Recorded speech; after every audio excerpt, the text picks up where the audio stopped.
Le verset de l'année, comme vous commencez à le connaître, vu que je l'ai déjà récité à plusieurs reprises, exprimé à plusieurs reprises, ce texte d'Ésaïe 58, verset 12, qui dit « On t'appellera réparateur des brèches, celui qui restaure les sentiers, qui rend le pays habitable. » Alors c'est le thème de l'année, et je crois qu'autour de ce thème, on peut construire beaucoup de choses, on peut véritablement proclamer la parole de Dieu avec des versets qui nous encouragent à aller dans ce sens. Réparer des brèches, restaurer des sentiers, rendre le pays habitable. C'est le mandat que le Seigneur nous confie alors qu'il a investi de son esprit en nous, alors qu'il a investi de sa vie en nous. Et Ésaïe 58, le début du verset 12 nous dit « Grâce à toi, l'on rebâtira sur d'anciennes ruines. Tu relèveras les fondations des générations passées. On t'appellera réparateur des brèches, celui qui restaure des sentiers, qui rend le pays habitable. » Alors si nous pensons que Dieu n'est pas capable de changer le cours de l'histoire, le cours de notre vie, le cours de notre société, eh bien je crois qu'il nous manque quelque chose. Il nous manque quelque chose parce que notre foi n'est pas complète. On a un Dieu qui est le Dieu de l'impossible. On l'a entendu aussi dans la louange. Il est le créateur des cieux et de la terre. Il a fait toutes choses. Ce passage que Paul-Henri a lu pendant le temps de louange. Tout vient de lui, par lui et pour lui. Dieu veut ouvrir aussi, on l'a vu, un chemin nouveau dans le désert. On avait lu ce texte d'Ésaïe 43, on ne va pas le relire ce matin. On a vu l'importance de bâtir la maison de Dieu, c'est-à-dire de restaurer aussi des brèches lorsqu'il y en a eu. Et on sait, alors qu'on est tous humains, eh bien que les relations humaines sont toujours quelque chose à construire, à réparer, à restaurer, à mettre sur l'ouvrage. On est appelé aussi, on l'a vu, à servir, à travailler sur le chantier de Dieu qui est l'Église. Bien évidemment, on est appelé à construire notre propre vie, notre famille avec la force de Dieu, parce que eh bien, la famille c'est tellement important et on le sait, certainement plus qu'à n'importe quelle autre période de l'histoire, eh bien, les familles sont attaquées, les couples sont attaqués, les relations parents-enfants sont attaquées. On a besoin également là aussi de réparer, de construire, restaurer. On a vu aussi que l'Église est une maison de prière. L'Église est appelée aussi à être une maison de miracles. L'Église, bien évidemment, c'est aussi une maison de relations, vu qu'on s'y retrouve dimanche après dimanche, semaine après semaine, pour avoir des relations les uns avec les autres, mais aussi avec notre Seigneur. Et l'Église est, si on veut que ces relations perdurent, eh bien, appelée à être aussi une maison où s'exprime le pardon. Le pardon, la grâce, et on recommence. Parce que le Seigneur nous fait grâce, et à notre tour, nous sommes appelés à faire grâce. Alors, c'est ce chemin nouveau, avec une parole éternelle dans nos cœurs, une parole éternelle que le Seigneur a prononcée, qui conduit à réparer des brèches. Et on va se pencher ce matin sur le texte d'Ésaïe 6 qui résonnait dans mon cœur alors que je réfléchissais, je priais pour le message de ce matin. Un texte à nouveau dans le livre d'Ésaïe, un texte qui nous encourage, un texte qui veut aussi nous parler, j'en suis certain, ce matin. Alors on va le lire passage après passage et j'y apporterai quelques commentaires qui me sont venus à la lecture de ce texte. Déjà le premier verset qui est écrit là, que vous pouvez lire, projeté contre le mur. C'était l'année où mourut le roi Osias. Dans une vision, j'aperçus le Seigneur assis sur un trône très élevé. Les pans de son manteau remplissaient le temple. Ce texte est situé dans le temps, l'année où mourut le roi Osias. On est à la fin du règne prospère et long de 52 ans de ce roi Osias.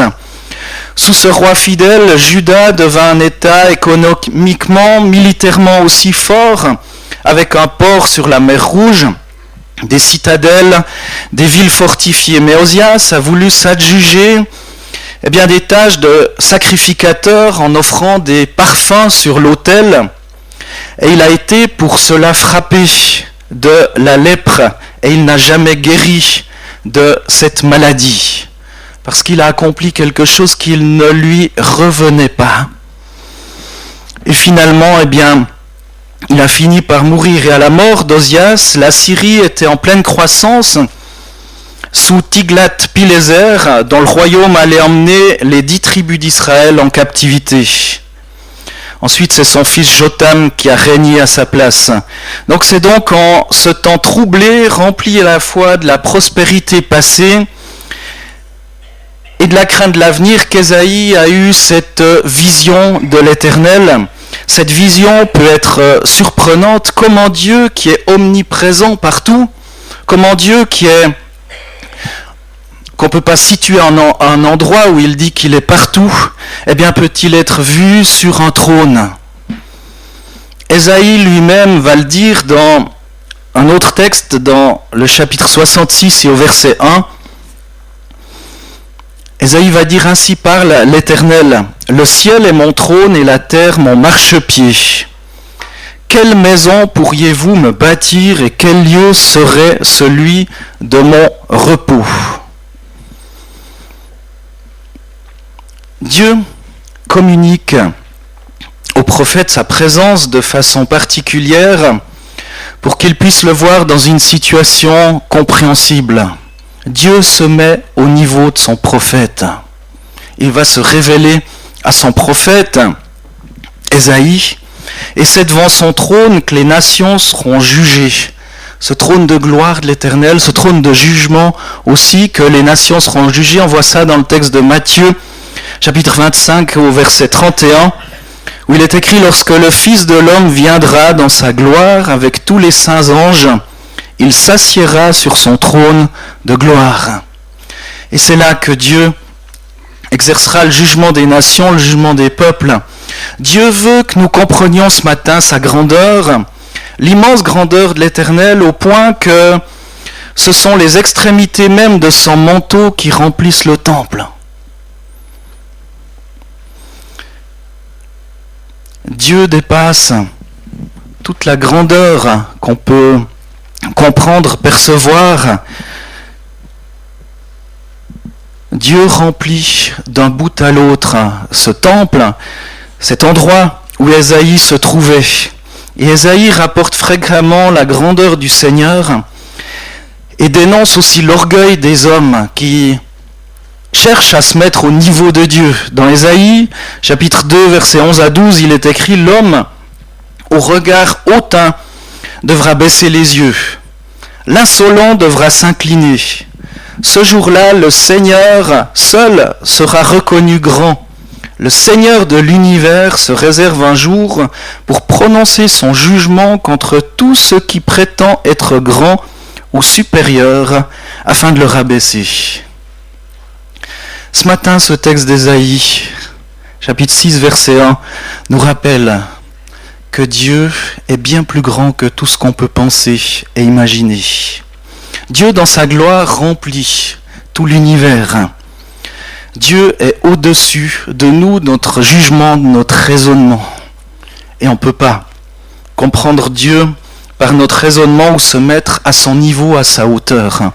On peut juste, comme Ésaïe aussi, reconnaître qui il est. On va poursuivre la lecture de ce texte d'Ésaïe 6 et voir par la suite la sainteté de Dieu. On en a parlé aussi dans la louange, la gloire de Dieu. La sainteté va avec Ésaïe 6, versets 2 à 4. Des anges flamboyants, d'autres traductions disent des séraphins, des anges flamboyants se tenaient au-dessus de lui. Donc d'Ésaïe, ils avaient chacun 6 ailes. 2 leur servaient à se cacher le visage, 2 à se voiler le corps et 2 à voler. Ils criaient l'un à l'autre: Saint, Saint, Saint, le Seigneur de l'univers. La terre entière est remplie de sa glorieuse présence. Leur voix faisait trembler les portes sur leurs pivots, et le temple se remplit de fumée. Les anges, on n'en parle pas très souvent, sont des êtres créés par Dieu, des êtres mystérieux. On aime bien, l'être humain a aimé le dessiner, le représenter avec ses ailes. Et là on voit, évidemment, dans ce texte, Ésaïe le dit, ils avaient 6 ailes. 2 leur servaient à se cacher le visage. Dans Colossiens 1, verset 16, on voit que les anges ne sont pas Dieu. Les anges sont des êtres créés. Colossiens 16, car c'est par lui que Dieu a tout créé dans les cieux et sur la terre, ce qui est visible, ce qui est invisible, puissance spirituelle, domination, autorité et pouvoir. Dieu a tout créé par lui et pour lui. Les anges sont des êtres créés au service de Dieu. Leurs caractéristiques sont distinctes des humains. D'ailleurs, ils ne se reproduisent pas. Ce sont des êtres créés qui vivent dans la présence de Dieu. Certaines classes d'anges sont désignées avec des responsabilités particulières, comme les chérubins, dans ce texte qui semble assigné à la protection de la sainteté de Dieu. En tout cas, c'est ce qu'il proclame. C'est ce qu'il proclame dans cette présence aussi d'Ésaïe, où ils vont dire « Saint, Saint, Saint est le Seigneur de l'univers ». Les séraphins, ou dans le texte que j'ai lu en français courant, parle d'anges flamboyants, seraient, selon les Juifs, une catégorie d'anges qui exercent un ministère en rapport avec la sainteté de Dieu et la purification du péché. C'est important de bien comprendre ça et d'assimiler aussi ce thème qui est la purification et la sainteté de Dieu. 2 de leurs ailes voilent leur visage, comme pour indiquer qu'ils ne peuvent voir la sainteté de Dieu tellement elle est rayonnante. 2 de leurs ailes leur couvrent les pieds ou les jambes, c'est selon les textes comme signe aussi d'humilité. Alors on pourrait se poser la question si des anges élus, justes, parfaits, parce que les anges sont dans la présence de Dieu, se couvrent devant Dieu, quelle devrait être aussi notre attitude de respect par rapport à Dieu, de respect par rapport à sa sainteté. Il proclame la sainteté de l'Éternel, Saint, Saint, Saint est l'Éternel de l'univers. Et lorsqu'on pense au terme saint ou sainteté, on pense souvent à l'idée d'obéissance aux commandements, pas mentir, pas convoiter, pas commettre d'adultère. C'est évidemment un concept associé à la sainteté, mais quelque part, je ne crois pas que c'est une bonne compréhension du mot sainteté, tel que voulu par Dieu. Le mot saint signifie proprement mis à part. Et lorsqu'en tant qu'enfant de Dieu, lorsqu'en tant que fils et fille de Dieu, on prend conscience qu'on est mis à part. On est séparé d'eux. On est dans le monde, mais séparé, mis à part. Et ce texte, ce thème de l'année qui dit qu'on est appelé aussi à être des réparateurs de brèches, de ceux qui restaurent des sentiers, qui rendent le pays habitable, je crois qu'on est ce peuple de Dieu, mis à part, saint, appelé à être séparé. Et dès le moment où on comprend ce concept, dès le moment où on comprend notre identité en Dieu, en Christ, ces notions de péché, de convoitise, d'adultère, on va tout naturellement les comprendre et pouvoir les assimiler avec beaucoup plus de facilité, j'en suis persuadé. Si on prend conscience ce matin qu'on est un peuple mis à part par l'Éternel. Autrement, si on applique juste des règles, la loi, on revient à l'Ancien Testament. Tu fais ceci, tu fais pas ça. Accomplir des règles.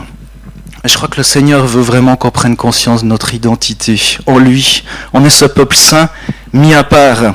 Et vous remarquerez dans ce texte que j'ai lu, tout tremble à la voix de l'ange. Il y a de la fumée aussi. C'était vraiment son et lumière. Symbole de la présence de Dieu dans le temple.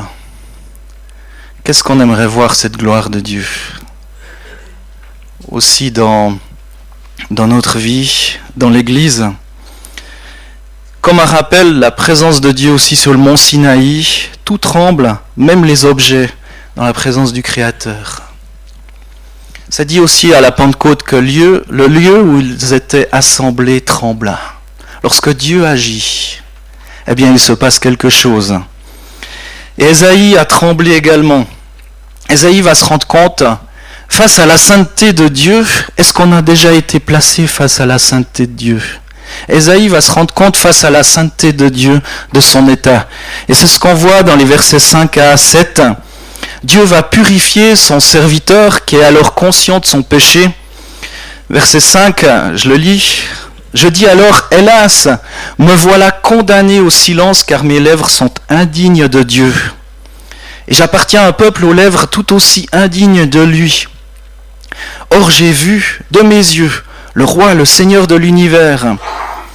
Mais l'un des anges flamboyants, ou un séraphin, vola vers moi avec des pincettes.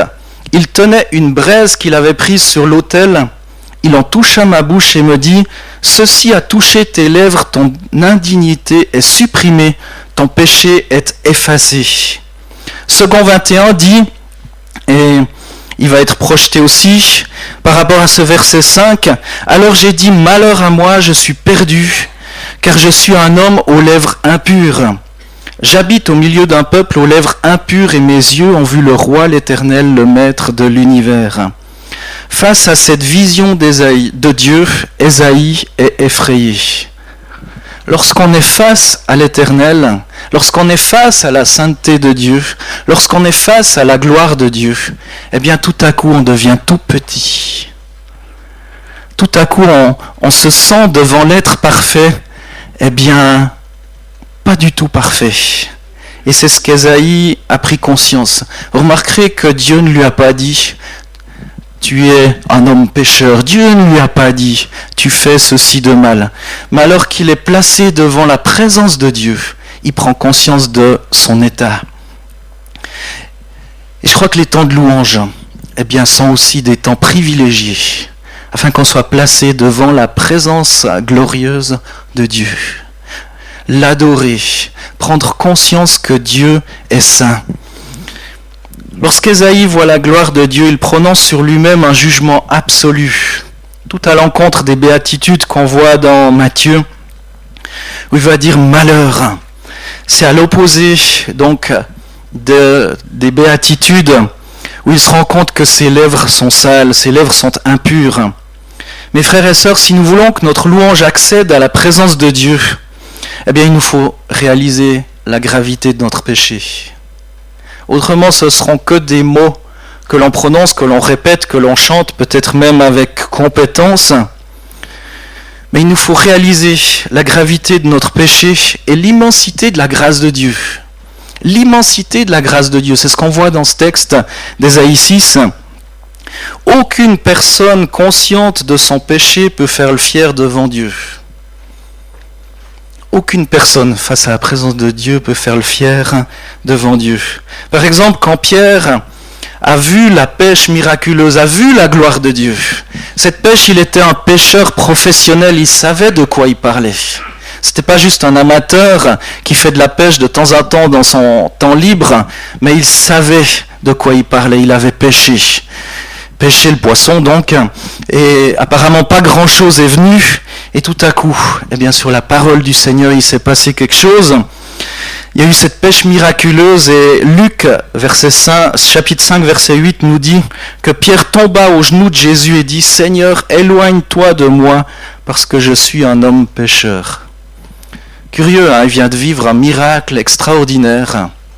Mais là, face à ce miracle extraordinaire, et ça lui parlait à Pierre. Nous, peut-être, on lit, c'est super, chouette, il y a beaucoup de poissons. Mais Pierre, il savait qu'il n'y a que Dieu qui pouvait faire ça. Il n'y a que la gloire de Dieu qui pouvait réaliser cela. Et face à cela, eh bien, il a pris conscience, face à Dieu, face à l'action de Dieu, il a pris conscience de son état de pécheur. Et pourtant, il était un disciple de Jésus, un disciple du Seigneur, il était enseigné en lien direct avec Dieu, par Dieu, vu que Jésus est Dieu aussi, il était homme mais il était Dieu. Et là, il a vu la gloire de Dieu.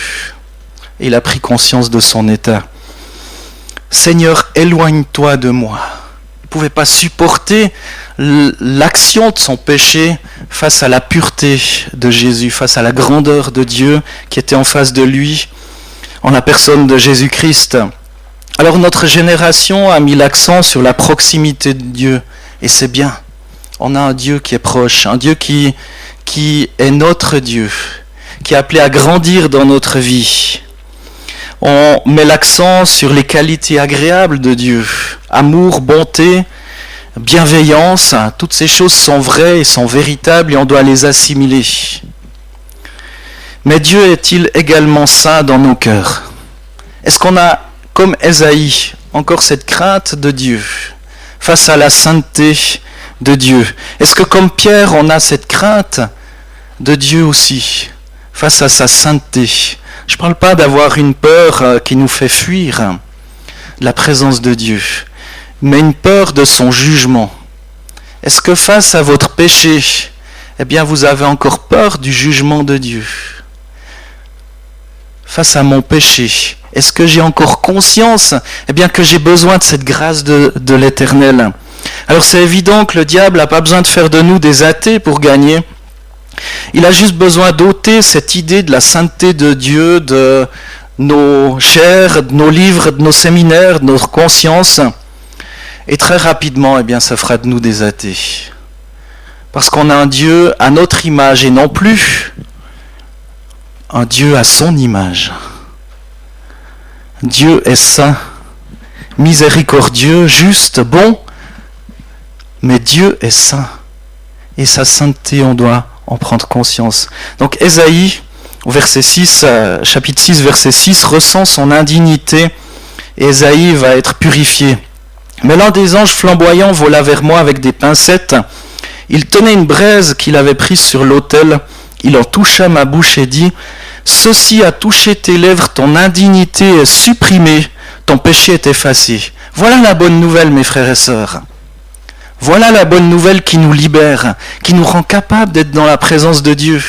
Marquez bien que Dieu ne dit pas à Ésaïe « Va laver tes lèvres » ou bien « Efforce-toi de dire des choses justes pour compenser les choses sales que tu as faites. » Il n'y a rien de tout cela qui est marqué dans le texte.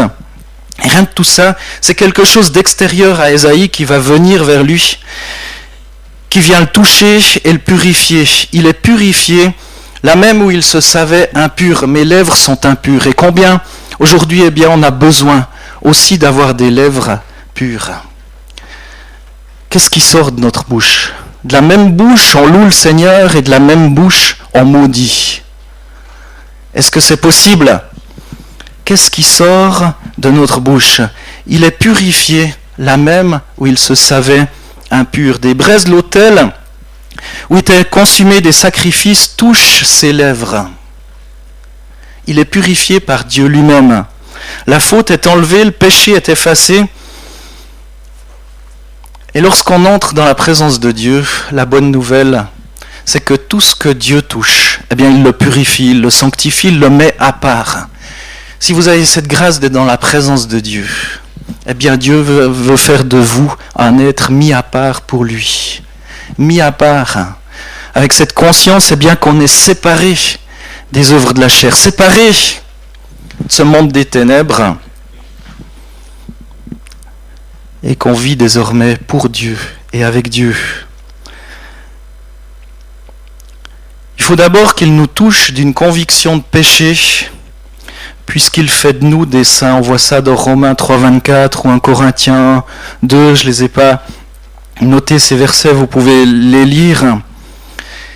Il nous rend conscients de notre péché, de notre faute, non pas pour qu'on tombe dans la détresse, dans le découragement, dans la dépression, mais afin eh bien, qu'on puisse recevoir son pardon et sa purification. C'est ce qu'on voit au travers du miracle accompli à la croix, au travers de Jésus-Christ, où il a pris tous les péchés du monde. Et aujourd'hui encore, eh bien, il veut nous toucher là où nous sommes encore séparés de Dieu, non pas séparés du monde, mais là où on est appelé à être saint. C'est le miracle du salut. L'homme ou la femme qui comprend que son péché est grave, qu'il ou elle ne peut être pardonné par elle-même, cette personne peut recevoir une grâce complète, un pardon parfait, en s'appuyant avec confiance sur l'œuvre de Jésus à la croix. Tout cela, c'est écrit dans Colossiens 14, Éphésiens 2, etc., etc. Beaucoup de textes nous parlent de l'œuvre du Christ. Et on va poursuivre encore un petit peu plus loin dans la lecture de ce texte d'Ésaïe 6, versets 8 à 13, cette fois jusqu'à la fin, où on voit la mission que Dieu confie à son prophète Ésaïe. Verset 8, « J'entendis alors le Seigneur demander, « Qui vais-je envoyer ? Qui sera notre porte-parole ? Moi, répondis-je, tu peux m'envoyer. » Vous voyez tout de suite ce changement ? Ésaïe qui se sent totalement incapable, impur, discrédité. Là, alors qu'il a été purifié par ces braises qui ont touché ses lèvres, tout de suite il peut dire, me voici, envoie-moi. On poursuit verset 9. Il reprit, va dire à ce peuple, vous aurez beau écouter, vous n'entendrez pas. Vous aurez beau regarder, vous ne verrez pas. Rendez-les donc insensibles, durs d'oreilles et aveugles. Empêche leurs yeux de voir, leurs oreilles d'entendre et leur intelligence de comprendre. Sinon, ils reviendraient à moi et ils seraient guéris. Je demandis alors, jusqu'à quand, Seigneur ? Il me répondit, jusqu'à ce que les villes soient dévastées et dépeuplées, les maisons vidées de leurs occupants et la campagne réduite en désert. Oui, le Seigneur éloignera la population du pays. Beaucoup de terres y resteront en friche. Si même le 10e échappe encore au désastre, à son tour, il aura le sort des rejetons qui poussent de la souche d'un chêne ou d'un térébinthe abattu. On les livre au feu, mais cette souche est le gage divin d'un nouveau commencement.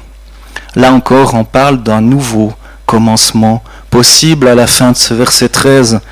On voit dans cette partie de ce texte d'Ésaïe 6 la conséquence logique d'avoir compris la sainteté de Dieu, d'avoir réalisé son péché, d'avoir été purifié, c'est-à-dire se mettre au service de l'Éternel.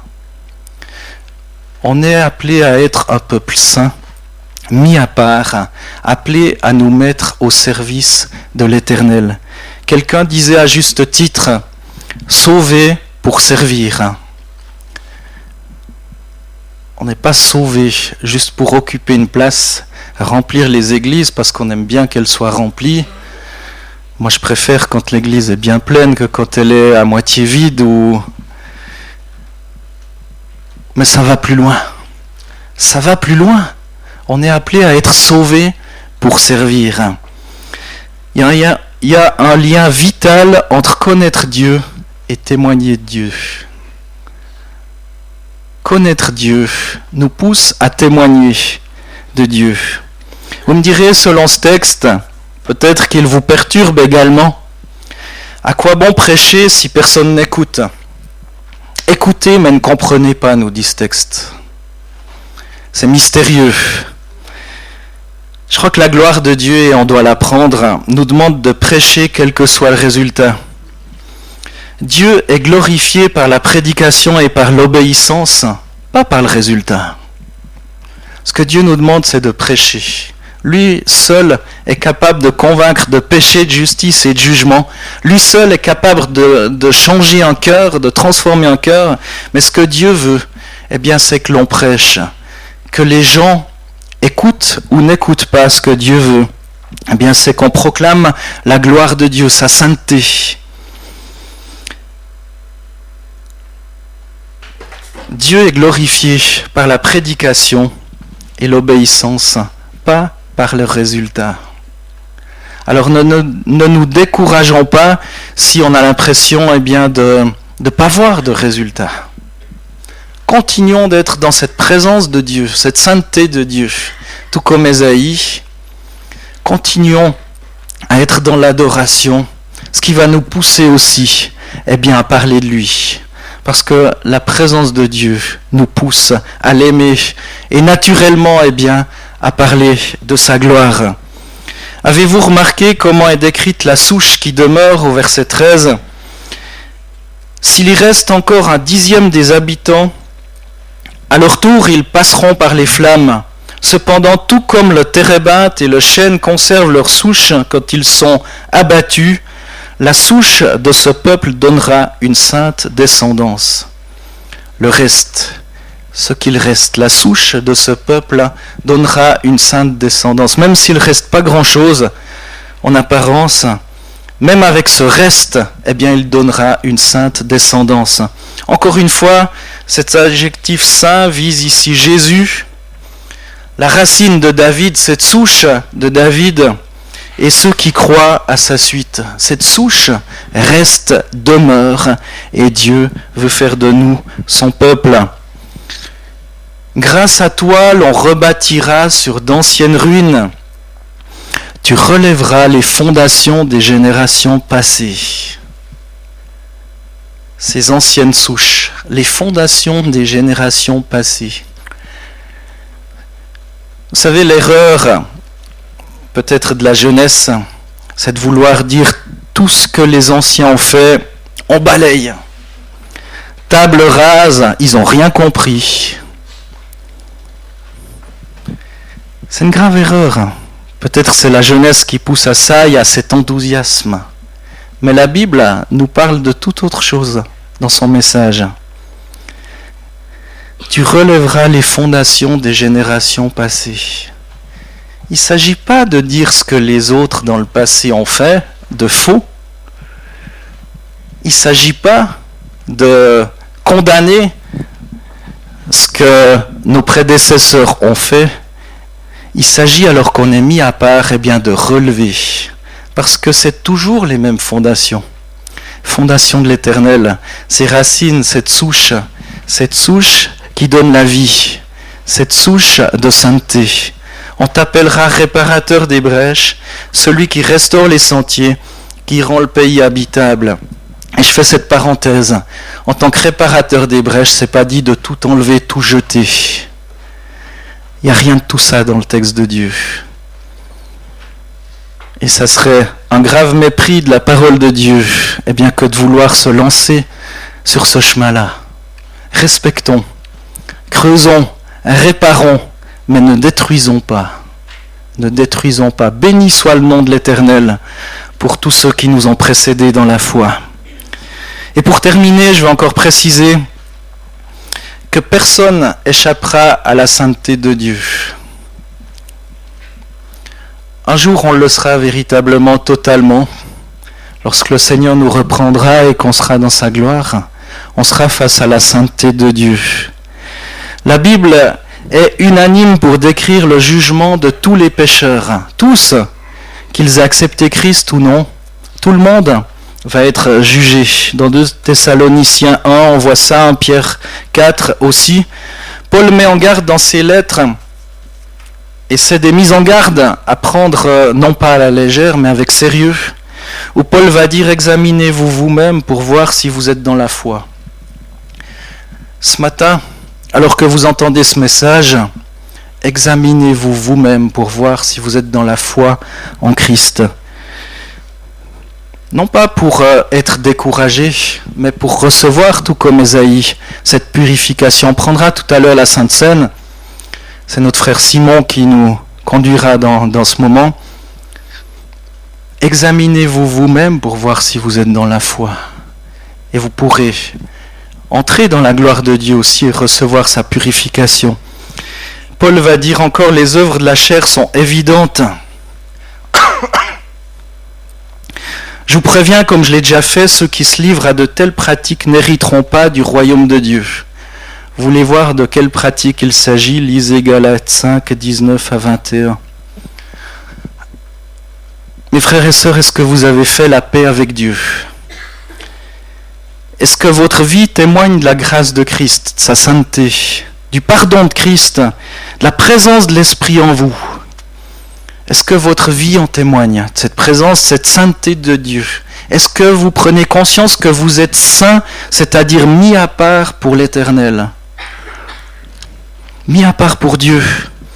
La lutte contre le péché, l'expérience de la défaite parfois font partie de la vie chrétienne, c'est vrai. Dieu ne nous a pas promis une réussite toujours sur cette terre. Dieu ne nous a pas promis la victoire toujours, il nous a promis sa présence glorieuse dans nos vies. L'essence du salut et de l'évangile, c'est d'avoir confiance que Christ a tout accompli afin que je sois sauvé. Ne faisons pas l'erreur de croire qu'on est suffisamment saint par soi-même. Personne ne peut être saint par soi-même, on a besoin de ces braises. Aujourd'hui, on pourrait dire on a besoin du sang du Christ qui nous purifie de tout péché. On a besoin de croire qu'on ne peut rien faire pour plaire à Dieu par nous-mêmes. Ce n'est pas par vos actes, par vos œuvres. Les œuvres découlent de ce fait qu'on est saint, qu'on est mis à part. Mais ce ne sont pas les œuvres qui en eux-mêmes vont plaire à Dieu. Automatiquement, si on est saint, mis à part, on va faire des œuvres. Mais si on fait des œuvres juste pour s'attirer la faveur de l'Éternel, eh bien c'est vain. Croire que l'on ne peut que se confier dans le pardon de Christ, acquis à la croix, voilà ce que nous devons faire. On peut se confier dans le pardon du Christ. Tout est accompli. Alors si la Bible parle des chrétiens comme des saints, alors moi je pense que c'est ce que nous sommes. Ou alors on n'a pas besoin de la Bible si on n'y croit pas. Si la Bible déclare que vous êtes appelés à être saints, que je suis appelé à être saint, c'est ce que je suis parce que c'est ce que le Seigneur déclare. Éphésiens 1, Philippiens 4. Et Christ est la source de la sainteté, on voit dans Corinthiens chapitre 1er.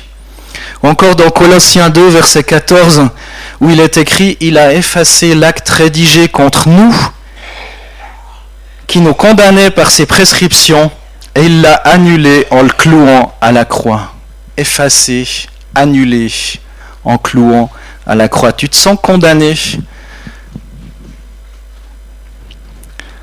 Tu te sens pécheur? N'en reste pas là. Accepte la grâce du Christ. Accepte d'être purifié, d'être sanctifié. Ceux qui sont déjà saints aux yeux de Dieu sont encouragés à poursuivre une sainteté dans leur vie pratique. Personne ne peut dire « Ah maintenant c'est bon, j'y suis. Je suis supérieur aux autres. » Tadadam. Ben non, c'est l'orgueil dans ton cœur, mon frère, ma sœur. On est appelé à poursuivre. Hébreux 2, 14, 1 Thessaloniciens 4, 3. 1 Pierre 1,15 va nous dire encore « Puisque celui qui vous a appelé est saint, vous aussi soyez saints dans toute votre conduite, selon qu'il est écrit « Soyez saints, car je suis saint ». C'est un ordre de l'Éternel. Soyez mis à part. Soyez mis à part. Et pour cela, eh bien, Dieu nous aide par sa parole mémorisée. Combien c'est important de connaître la parole de Dieu. Par l'assiduité aussi à l'Église, par des amitiés chrétiennes, par l'exemple de Jésus, bien évidemment. Et c'est sur cet exemple de Jésus que je vais terminer ce message ce matin. La sainteté de Jésus se voit maintes fois dans les évangiles, on pourrait citer tellement d'exemples. On voit au désert, Jésus est tenté par le diable alors qu'il vient de se faire baptiser, il est poussé dans le désert, là, pour y être tenté. Celui-ci lui propose donc le diable de transformer juste une pierre en pain pour atténuer sa faim. Et vous vous souvenez de sa réponse, où il va dire il y a quelque chose de plus qui rassasie. Quelque chose de plus qui rassasie. À table chez les pharisiens, il y a une femme prostituée qui est venue embrasser ses pieds en pleurant. Loin d'être souillé par ce contact, eh bien il va renvoyer cette femme pardonnée, purifiée. Son péché est pardonné. Au contact de Jésus, cette femme a pris conscience de son état. Tout comme Ésaïe a pris conscience de son état. et elle est renvoyée purifiée parce qu'elle est venue se jeter aux pieds du Christ. Aujourd'hui encore, eh bien, c'est l'attitude de cœur qu'on doit adopter, se jeter aux pieds de Jésus.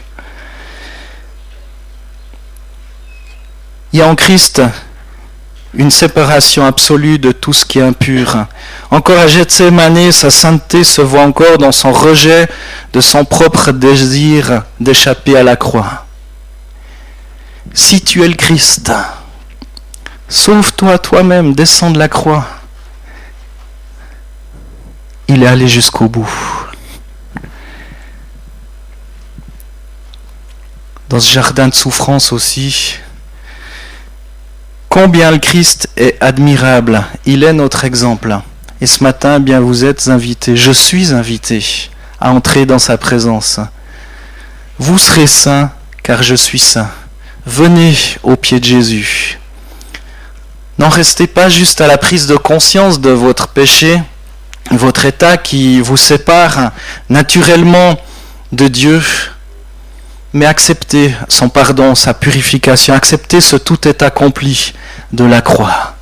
Acceptez l'œuvre du Christ qui vous purifie de tout péché et vous rend capable d'être un témoin, d'être séparé, d'être saint, mis à part avec ce mandat d'apporter la bonne nouvelle de Jésus-Christ à ceux qui se perdent.